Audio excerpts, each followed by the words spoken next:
Hello mga sir. How you guys doing, man? So kaka-out lang natin, no? Dito sa Mactan, Newtown. For today's video guys is maghahanap lang tayo ng sapatos, gift for myself, no? Kasi buong taon din tayong nagtatrabaho eh. Need natin ng kunting like siyahan. Hindi na lang puro kalungkutan yung nakukuha natin sa trabaho. Need din natin ng mga a little bit kasiyahan, no? So dun tayo sa Tamiya. Dun tayo kukuha ng or bibili ng sapatos guys. Dun yung mga outlet ng mga ano nangyari?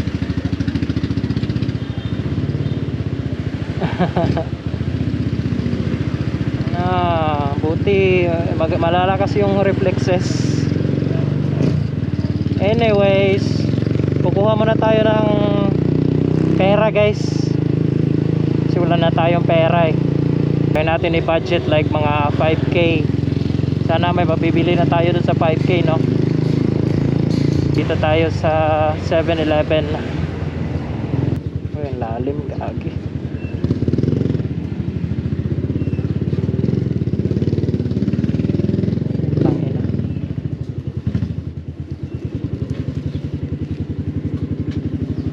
Okay, so nakuha na tayo ng pera guys. On the way na tayo dun sa Tamiya, no? Dito na tayo dadaan sa Marigondon. Try natin din i-check kung yung ORCR natin is doon na ba or yung plate number man lang. Yung motor ko guys, 2022 model. Ngayon wala pa rin plate number guys. Sabi ng LTO, deadline daw ng bagong plate number is December na guys. December 9 ata ngayon. Will take na sana yung plate number ko. Papunta na tayong bahay natin. Kunin lang natin yung resibo niya. Tingnan natin kung doon na yung ORCR natin. Kasi almost 3 months na eh. Pay off tong motor na to October guys. Was as they promised, it's 3 months lang daw yung processing or makukuha mo na after 3 months. Kaya i-follow up natin, no? Kuha ko nga yung motor na to guys dun sa Wheeltech ng Tamiya dito sa Lapu-Lapu City. And isa pa guys is yung clutch lining natin sa next video. Dadating na yung clutch lining natin, yung bagong clutch lining guys. Tapos iba-vlog ko yun, go-post ko dito kung ano yung mga dapat ibaklas kapag nag-change ng clutch lining guys. Excited na akong ikabit yung bagong clutch lining natin guys. Tingnan ko lang kung ano yung magbabago sa performance ng motor natin, no? Kasi ito yung indication guys kapag slide na yung lining mo, no?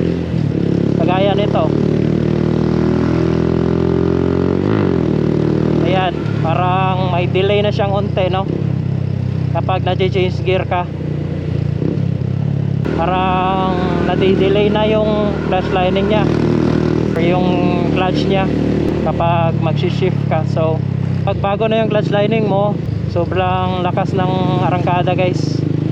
And feel ko na talaga na ang hina, medyo mahina na siya guys.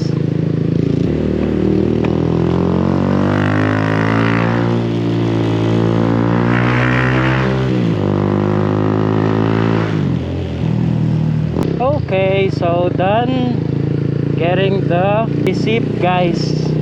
So nandito na yung resibo, nakuha na natin dun sa bahay. Naway na tayo dun sa Wheeltech guys, dun sa Tamiya. And by the way guys, nakita ko dun sa YouTube stats natin, no, na parang like 80% of you guys is not subscribed yet to the channel. So baka naman guys, pa-subscribe. Alam nyo, baka mag-giveaway to si Tamoto, no? Ihatid pa natin tong gift guys dun sa pusok.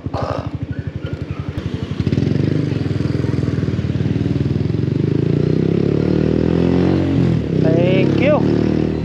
Napakabait ng driver guys, pinauna tayo. salute kay Kuya Driver, no. Nagpaplano akong bumili ng 300 to 400, no.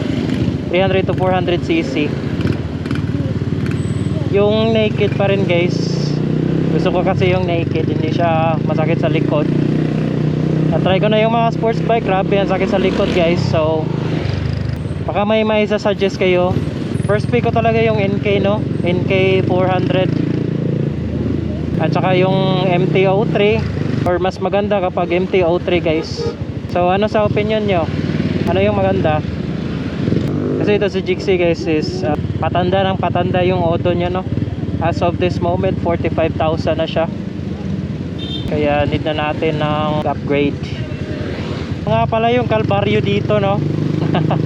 Kung taga Lapu-Lapu City ka, ito yung pinaka Calvario na daan.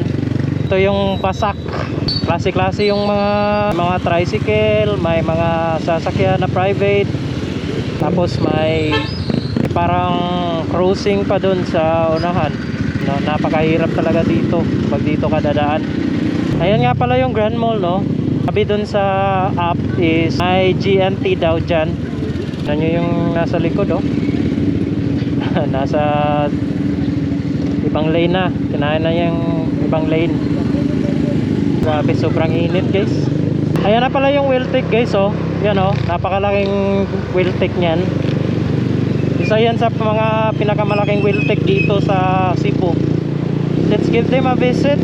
Hopefully yung original na ORCR natin is nandun na. Kasi yung dala-dala natin until now is yung may marka pa Wheeltech. Let's give them a visit. Kung hindi man available muna yung ORCR ko, sana yung ano na lang, yung plate number. Kasi naka old plate number pa rin ako, eh. Unahin muna natin to si sir.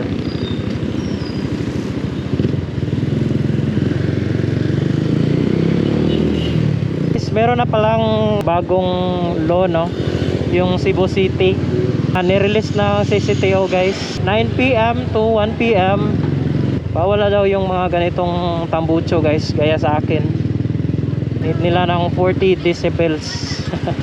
Sabi nila 40 decibels daw yung limit, no. Ewan ko kung anong motor yung 40 decibels yung limit, pero yun yung bagong katakaran dun sa Cebu City.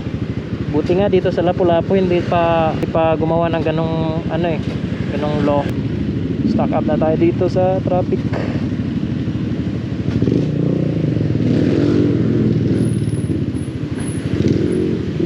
Late lang kasi ng dana ito, guys. Tapos may nagpa-parking pa. Okay, so yan, oh, ganda ng ZX, oh.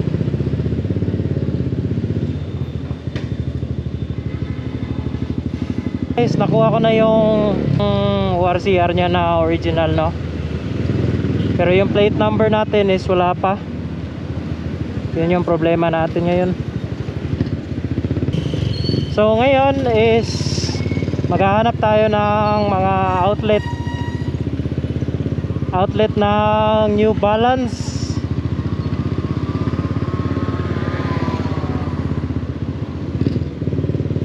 Or Nike.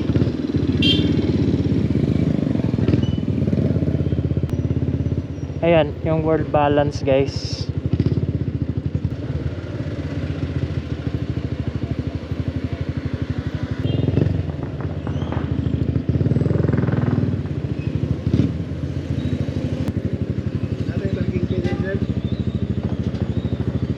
Pila? 30? 35? So ito yung choices natin, guys. Itong Adidas, yung first choice. Meron ding Nike. Let's see. Hello, Watagang. So iyan, nakuha na natin. It's the Mid City. Dito na tayo sa Adidas, guys. Okay, uwian time. Iuwi muna natin to si guys, si Mid City. Let's see kung bagay ba sa atin, no?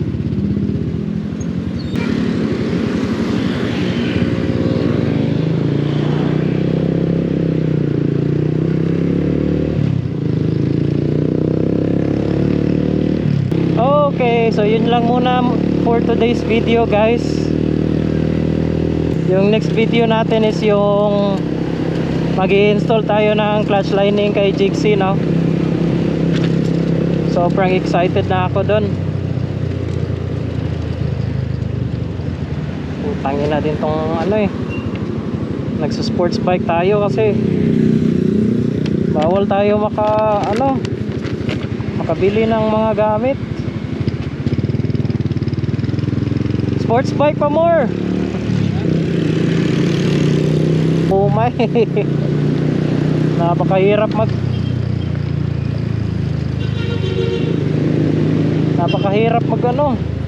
magdala ng mga gamit na binibili mo. Is pogi talaga. Alright, yun lang muna for today's video, guys. Thank you so much for watching, and I'll see you guys on the next one. Peace out.